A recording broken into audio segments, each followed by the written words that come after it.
Dans le livre des Proverbes. Le livre des Proverbes.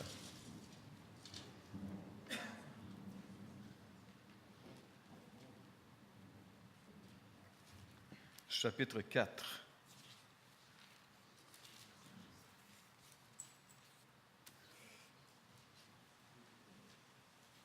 Il pleut. Météo Média avait encore raison. Il pleut. Mais des fois, il se trompe. Des fois, il annonce de la pluie, puis il y a du soleil. Puis des fois, il annonce du soleil, puis il y a de la pluie. C'est des hommes qui se trompent, mais Dieu ne se trompe jamais. Tout ce qu'il dit, c'est vrai. Et dans ce livre des Proverbes, chapitre 4, il nous dit quelque chose ce soir de très important pour chacun d'entre nous, qu'on devrait vraiment prendre au sérieux. Chapitre 4 et le verset 23, bien sûr, comme vous voyez à l'écran. Dans ma version sommaire, le verset se lit comme suit. « Par-dessus tout, veille soigneusement sur ton cœur, car il est la source de tout ce qui fait ta vie. » Veille soigneusement sur ton cœur, car il est la source de tout ce qui fait ta vie. On va juste prier. Seigneur, on voudrait ce soir, pendant qu'on prend quelques minutes pour nous placer devant toi et qu'on vient juste de chanter, Seigneur, que tu puisses manifester ta présence au milieu de nous et ta puissance. On aimerait, Seigneur, que tu nous parles ce soir, que ta parole touche nos cœurs, Seigneur. Tu nous connais, tu sais ce que nous vivons, tu connais nos luttes, nos victoires, nos défaites. Rien ne t'est caché, Seigneur. Et ta parole nous rappelle ce soir, notre Dieu, que tu nous invites à faire attention, Seigneur, à ce qui est l'objet de nos pensées les plus profondes.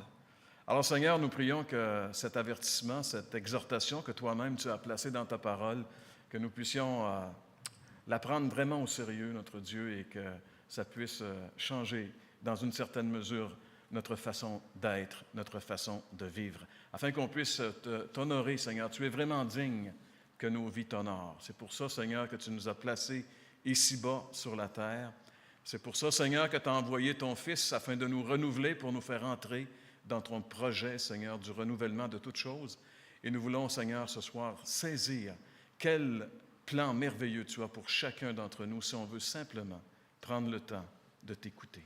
Alors, Seigneur, parle, on est disposé à entendre ta voix et nous te le demandons au nom de Jésus. Amen. Le cœur, c'est un organe important. Il y a des gens qui manquent un bras, puis ils continuent à vivre. Il y a des gens qui n'ont pas de jambes, puis ils continuent à vivre. Il y a des gens qui ont, j'allais dire pas de tête, mais il y en a. Mais si le cœur flanche, ça va mal. C'est l'organe probablement le plus important du corps humain. Et s'il flanche, c'est la fin. Quand le cœur arrête, il n'y a plus de sang qui monte au cerveau. Et puis là, c'est fatal. C'est pourquoi, si vous remarquez aujourd'hui, à la télévision, à la radio, dans les journaux, un peu partout, on fait beaucoup de publicité, on met beaucoup d'emphase sur la santé de notre cœur. Par exemple, j'ai noté ceci que j'ai vu quelque part sur la prévention des maladies cardiaques. On disait qu'à tout âge, vous pouvez diminuer les risques des maladies cardiaques en adoptant des habitudes saines. Première habitude saine à adopter pour réduire les maladies du cœur, ne pas fumer. Deuxième, avoir une alimentation saine. Plus de pizza, plus de hamburgers, plus de frites. Aïe, aïe, aïe, aïe, aïe. C'est dur quand même, hein? Avoir un cœur en santé. Troisième, surveiller votre pression artérielle. Vous savez, le petit bidule comme autour du bras, puis on pèse sur le piton, puis il nous dit comment que ça va. Après, être actif physiquement. Toujours assis devant la télévision, à manger des chips, à boire du Pepsi, c'est pas bon pour notre cœur. Il faut se lever, puis il faut faire un peu d'exercice. Et finalement, il faut prendre le temps de rire et de se détendre. Ça, c'est très important. Moi, je pense que de tout cela, c'est le plus important. Prendre le temps de rire et de se détendre. Non, mais tu sais, je veux dire, c'est ça la vie. Il faut quand même avoir du bon temps dans la vie. Alors, on nous dit ça, puis ça, vous allez trouver ça un petit peu partout. C'est une prévention très élémentaire. pour qu'on ait un bon cœur. Mais la Bible nous révèle une chose, c'est qu'on n'a pas juste un cœur physique pour lequel on doit prendre des soins si on veut qu'il réussisse à... Parce que vous savez, quand quelqu'un fait une crise cardiaque, ou ben non, un ACV, mettons, parce qu'il n'a pas pris soin de son cœur, puis qu'il est paralysé le reste de sa vie, c'est plate pour lui, puis c'est plate pour les gens autour de lui. C'est pour ça que quand même, il y a des avantages à prendre soin de la santé de son cœur. Et la Bible nous révèle justement qu'on n'a pas juste un cœur physique, on a aussi un cœur immatériel.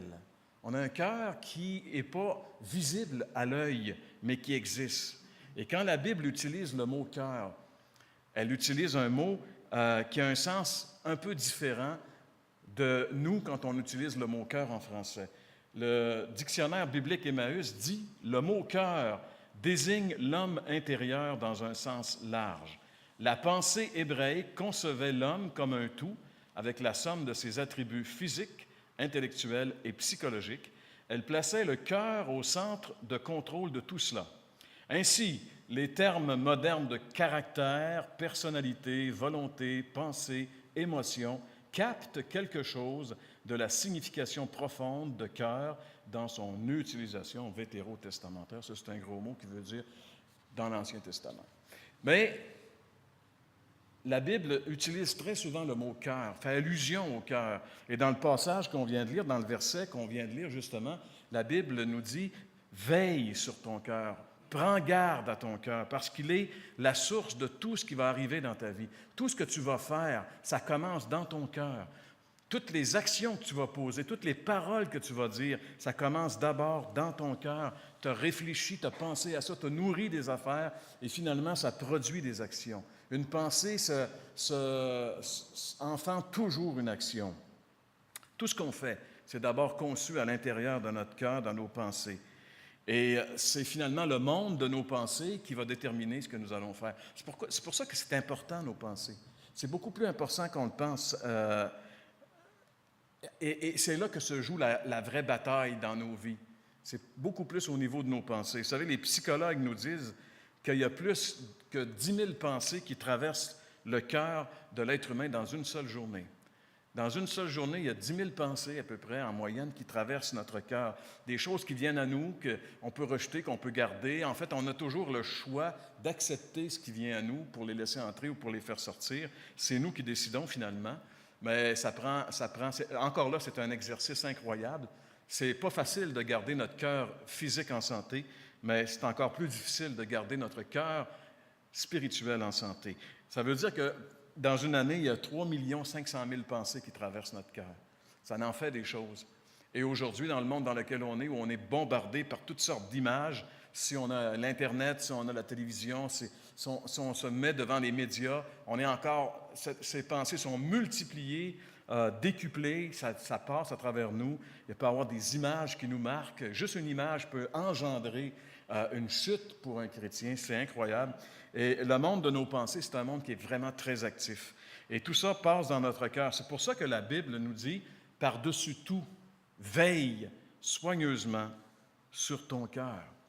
Et dans cette expression, dans le livre des Proverbes, par-dessus tout, ça veut dire avant toute chose, la priorité de ta vie, la chose la plus importante que tu devrais faire dans ta vie, c'est de veiller à ce que tu laisses entrer dans ton cœur.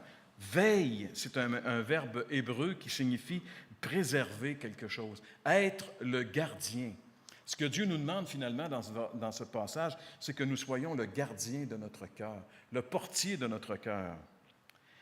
Et il faut faire bien attention à ce qui entre, puis aussi à ce qui sort de notre cœur. Qu'est-ce qui peut bien sortir du cœur d'un homme, d'un être humain? Je parle d'un être humain naturel. Vous savez, un jour, il y a des Juifs qui étaient très, très religieux et qui, avant de manger, se lavaient les mains. C'était une de leurs observances religieuses. Et un jour, Jésus était là, puis il était avec ses disciples, puis il se met à manger, puis il ne s'est pas lavé les mains. Et là, les pharisiens qui étaient proches de lui ont été très offusqués de ça. Puis ils ont dit, comment ça que tu manges sans te laver les mains? Parce qu'eux, ils avaient peur que si on ne se lave pas les mains, on va ingurgiter des choses mauvaises, des microbes ou des parasites ou des bactéries. Et là, Jésus leur a répondu une drôle de réponse qu'on trouve dans l'Évangile de Marc, chapitre 7, les versets 20 à 23. Jésus ajouta, « Ce qui sort de l'homme, c'est ce qui le rend impur. » C'est pas ce qui rentre dans l'homme, c'est ce qui, je veux dire, par sa bouche, qui va dans ses... Il explique le principe de la digestion, finalement. Mais après ça, il dit, c'est pas ça qui souille l'homme. Ce qui souille l'homme, c'est ce qui sort de l'homme. Et là, il va dire, c'est du dedans. C'est du cœur de l'homme que proviennent les pensées mauvaises, qui mènent à l'immoralité, qui mènent au vol, qui mènent au meurtre, à l'adultère, l'envie, la méchanceté, la tromperie, le vice, la jalousie, le blasphème, l'orgueil et à toutes sortes de comportements insensés. Tout ce mal sort du dedans et rend l'homme impur. Ce jour-là, Jésus a révélé quelque chose de tout à fait incroyable. Il a révélé aux Juifs que, regarde, le problème avec l'homme, là, il ne vient pas de l'extérieur, il vient de l'intérieur. La pourriture est à l'intérieur. Et c'est sûr que cette pourriture-là peut être attisée par l'extérieur, mais l'intérieur est pourri. En réalité, ce que Jésus est en train de dire ici, c'est que l'immoralité, par exemple, ça ne commence pas sur les sites Internet. L'immoralité, ça commence dans le cœur de l'individu.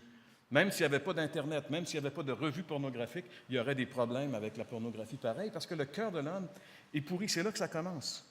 Il dit aussi que les meurtres, les adultères, les méchancetés, la tromperie, le vice, la jalousie, toutes ces choses-là prennent leur source dans le cœur de l'homme.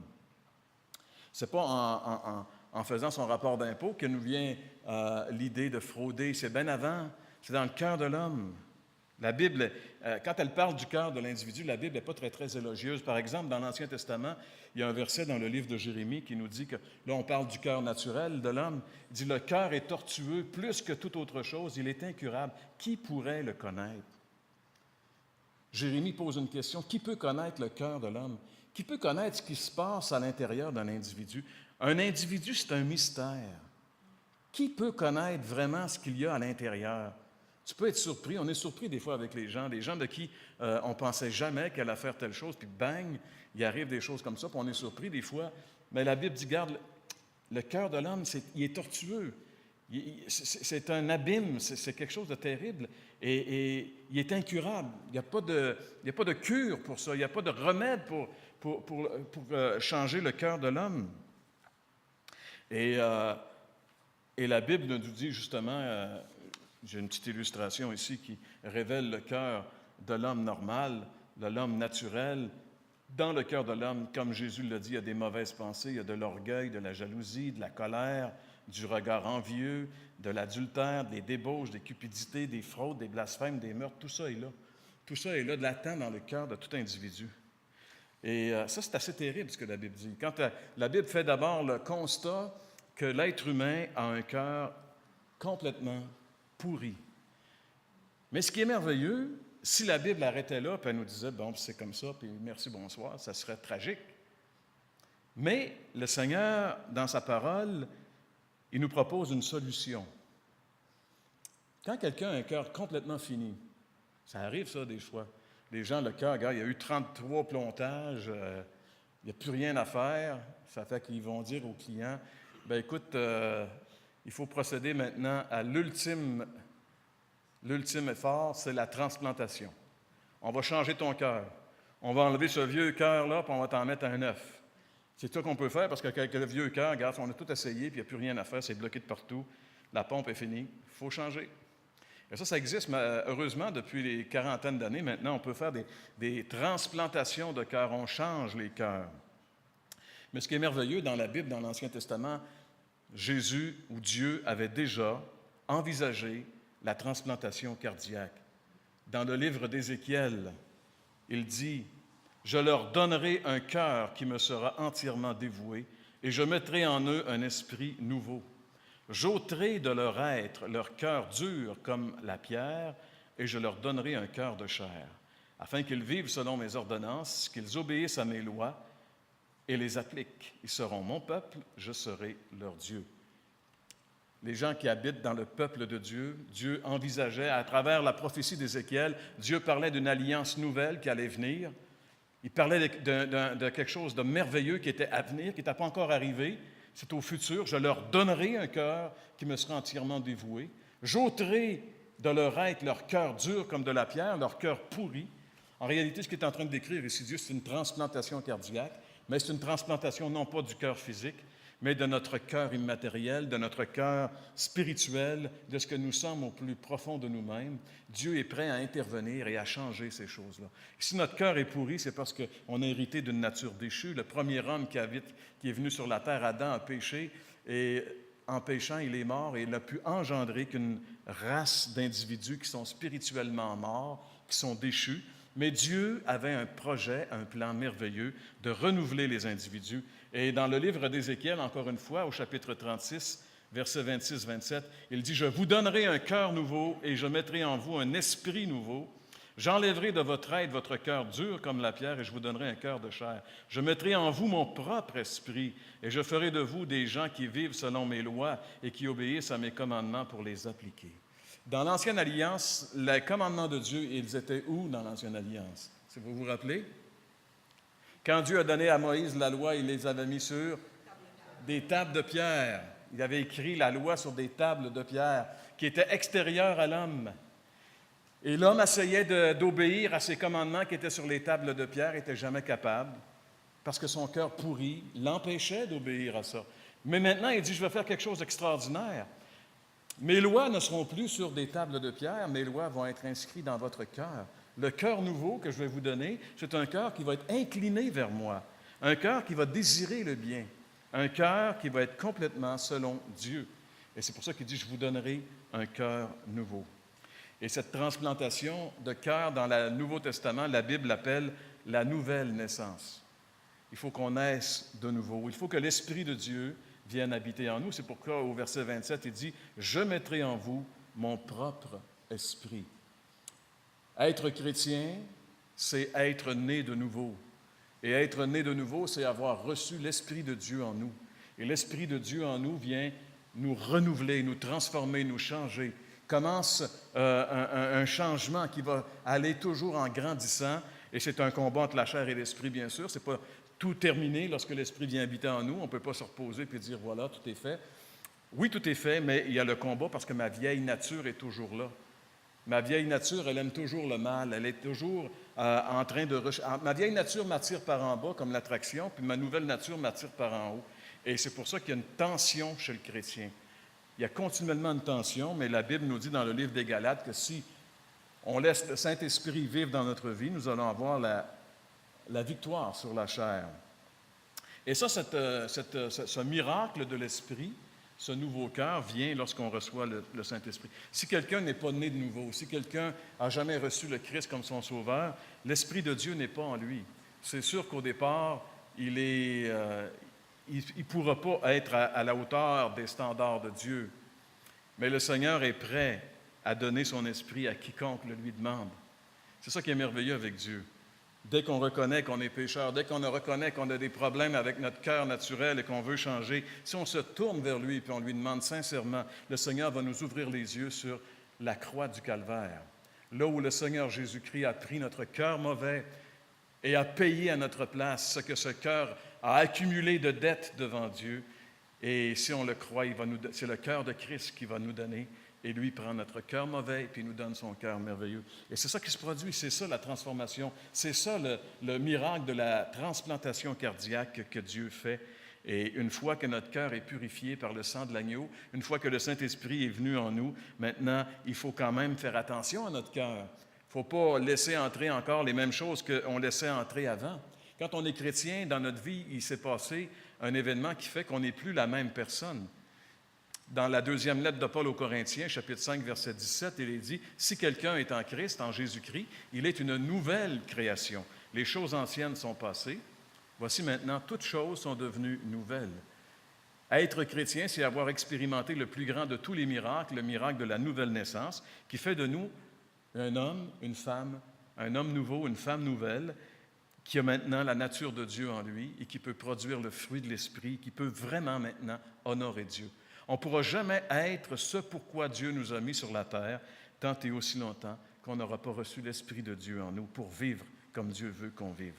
Mais il faut faire quand même attention à notre cœur. Et pour éviter qu'il sorte de notre cœur des choses mauvaises, il faut il faut faire attention à ce qu'on y laisse entrer. Vous savez, notre cœur, il va y sortir ce qu'on laisse entrer. Ça, c'est une... il y a des principes très élémentaires que la Bible nous dit qui sont applicables dans le monde spirituel. On récolte ce que l'on sème et il va sortir de notre cœur ce qu'on y laisse entrer. C'est pour ça que pour le chrétien, la Bible est tellement importante. La parole de Dieu est tellement importante. Il faut se nourrir de la parole de Dieu. Il faut vivre de la parole de Dieu. Il faut accepter les bons conseils que la parole de Dieu nous donne. Si on veut garder un cœur pur, j'ai une petite illustration ici où on voit un jeune chrétien, je ne sais pas si vous le connaissez, c'est la première fois que je le voyais, mais lui est en train de lire la Bible et le Saint-Esprit vient. C'est ça qui est merveilleux avec la Bible. Tu sais, des fois, on dit Dieu nous parle. C'est pas que j'entends la voix de Dieu, c'est que je lis la Bible et tout d'un coup, il y a un verset qui me saute d'en face. C'est comme si Dieu me parlait. C'est ça, Dieu nous parle. C'est le Saint-Esprit qui utilise la parole de Dieu et qui est en train de me parler, de me révéler des choses. Il me révèle qui je suis vraiment.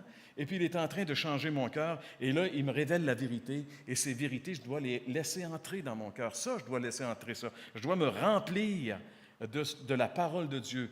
Plus la parole de Dieu va remplir mon cœur, plus mon cœur, de mon cœur va sortir des bonnes choses. C'est comme un ordinateur. C'est pas compliqué, un ordinateur, tu rentres un programme dedans, puis après, tu as juste à te peser sur le piton, puis il va te donner ce que tu as rentré dedans. Mais il ne te donnera pas ce que tu n'as pas rentré dedans. Si tu rentres un tel programme, c'est ça qui va sortir. Alors, dans notre cœur, c'est pareil. Avant, on était rempli de toutes sortes de notions fausses, de notions erronées. La façon de concevoir le monde selon le monde, c'est faux, c'est tout croche. Ça amène les gens dans des situations incroyables, dans la souffrance, dans la déchéance. Et Dieu, ce qu'il veut faire de nous, il veut faire de nous des personnes épanouies, des personnes selon lui. Et mais pour ça, il faut laisser notre cœur être rempli de ce qu'il nous dit. Et entre autres, il y a une recette dans le livre de Paul aux Philippiens, chapitre 4 et le verset 8, qui nous dit « Frères, nourrissez vos pensées de tout ce qui est vrai. Nourrissez vos pensées. » Vous savez, on nourrit nos pensées. On peut nourrir nos pensées de toutes sortes de choses. Si on nourrit nos pensées avec ce qui est faux, c'est sûr qu'il va sortir de nous de la fausseté. Mais si on nourrit nos pensées avec ce qui est vrai, on va connaître la vérité, puis la vérité va sortir de nous. Ce qui est noble, ce qui est juste, ce qui est pur, ce qui est digne d'amour ou d'approbation, de tout ce qui mérite le respect ou la louange. C'est ces choses-là qui doivent vraiment meubler notre pensée. On doit nourrir, quand je suis exposé à quelque chose, je dois vérifier, est-ce que c'est vrai ou est-ce que c'est faux? Est-ce que je suis en train de me faire embarquer ou de m'embarquer dans quelque chose qui est faux? Je le sais, mais je suis attiré, puis je vais quand même, et je sais que ça va me causer des difficultés. Et je devrais rejeter et ne jamais nourrir mes pensées de quelque chose de faux. Je dois nourrir mes pensées de ce qui est vrai, de ce qui est noble, de ce qui est juste, pur, tout ce qui mérite le respect et la louange. Le nouveau commentaire biblique a dit de ce petit verset, à l'aide de 8 mots, l'apôtre caractérise ce qui devrait remplir les pensées du chrétien. Tout ce qui est vrai et honnête, honorable et noble, juste et droit, pur et saint, aimable et beau, ce qui mérite l'approbation est agréable à entendre, vertueux, digne de louange. Prenez note que ces choses-là veut dire, Paul, qu'elles modèlent votre attitude. Que notre attitude devrait être modelée avec ce genre de choses. Et ces 8 choses, je les ai remis ici. Ce qui est vrai, bien, ce qui est vrai, c'est ce qui est conforme à la vérité. Il n'y a pas d'erreur, il n'y a pas de mensonge. C'est vraiment ce qui est vrai. Et rappelez-vous ceci, Jésus, un jour, dans la prière sacerdotale, Jean, chapitre 17, le verset 17, il dit « Ta parole est la vérité ». Si tu veux vraiment te nourrir de ce qui est vrai, il faut que tu te nourrisses d'abord de la parole de Dieu. Ce qui est noble, ce qui est honorable, ce qui est révérencieux, ce qui est juste, ce qui est conforme à la justice, ce qui est équitable en transaction, ce qui est pur, exempt de toute saleté, de pureté, la pureté sexuelle, entre autres, souvent dans le Nouveau Testament fait référence à ce mot-là. Ce qui est aimable, ce qui est plaisant, ce qui est agréable, ce qui mérite l'approbation, ce qui sonne bien, ce qui est vertueux, c'est la morale excellente, ce qui est digne de louange, ce qui mérite l'approbation. Est-ce que c'est le genre de choses qui occupent mes pensées? Est-ce que c'est vraiment ça? Est-ce que c'est vraiment de ce genre de choses que je nourris mes pensées? C'est ça, veiller sur notre cœur. Veille sur ton cœur, car de lui viennent les sources de la vie. C'est important, notre cœur. C'est ça que la Bible est en train de nous dire. C'est important. Fais attention à ce que tu penses. Fais attention à ce que tu laisses entrer. Si tu laisses entrer du poison, tu vas t'empoisonner. Fais attention. C'est ce que Dieu est en train de nous dire. Et le cœur, il est tellement important pour Dieu qu'il s'intéresse à notre cœur. Dieu s'intéresse plus que vous pensez à ce que vous pensez. Dans l'Ancien Testament, il y a quelques versets, par exemple, dans Jérémie, chapitre 11 et le verset 20, Jérémie dit « Ô Seigneur des armées célestes, tu es un juste juge. Tu es celui qui sonde le cœur et les pensées. Que je vois donc comment tu te rétribueras. En effet, c'est à toi que j'ai remis ma cause. Tu es celui qui sonde le cœur et les pensées. » Dieu est celui qui peut aller à l'intérieur de nous. Vous savez, les psychologues, leur travail, en réalité, c'est d'essayer de descendre dans nos cœurs, dans nos pensées, pour essayer de trouver là où ça cloche, là où ça va mal, pour essayer de réparer ça. C'est leur travail. Ils sont quand même assez limités dans leur capacité. Ce sont juste des hommes. Mais celui qui peut vraiment sonder notre cœur avec la vérité, celui qui peut nous passer le rayon X de nos pensées, c'est vraiment Dieu. Tu es celui qui sonde le cœur et les pensées. Et un jour, David a dit à Dieu, « Sonde mon cœur et connais mes pensées. Montre-moi si je suis sur la bonne voie. Et si je ne suis pas sur la bonne voie, mets-moi sur la bonne voie. » Ça, c'est une belle prière de David qu'on devrait faire. « Seigneur, sonde mon cœur et montre-moi. Donne-moi, Seigneur, la photographie de la radiographie de mon cœur. Montre-moi qui je suis vraiment. » Et il va le faire. Dans le chapitre 17 de Jérémie, encore ici, on a un verset qui parle de ça. « Moi, l'Éternel, moi, je sonde les cœurs. Je scrute les tréfonds de l'être pour donner à chacun ce qui lui auront valu sa conduite et les effets de ses agissements. » Avec Dieu, on ne pourra pas sauter les barrières. On ne pourra pas passer à côté. Il sonde les cœurs, puis il scrute les tréfonds.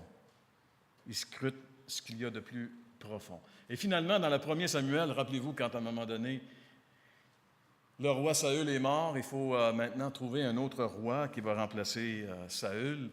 Et puis là, Samuel est à la recherche d'un roi, puis Dieu lui a dit, va dans la famille d'un certain homme, il y a beaucoup de fils, il y a 7 fils, et celui que j'ai désigné comme roi, il est dans cette famille-là.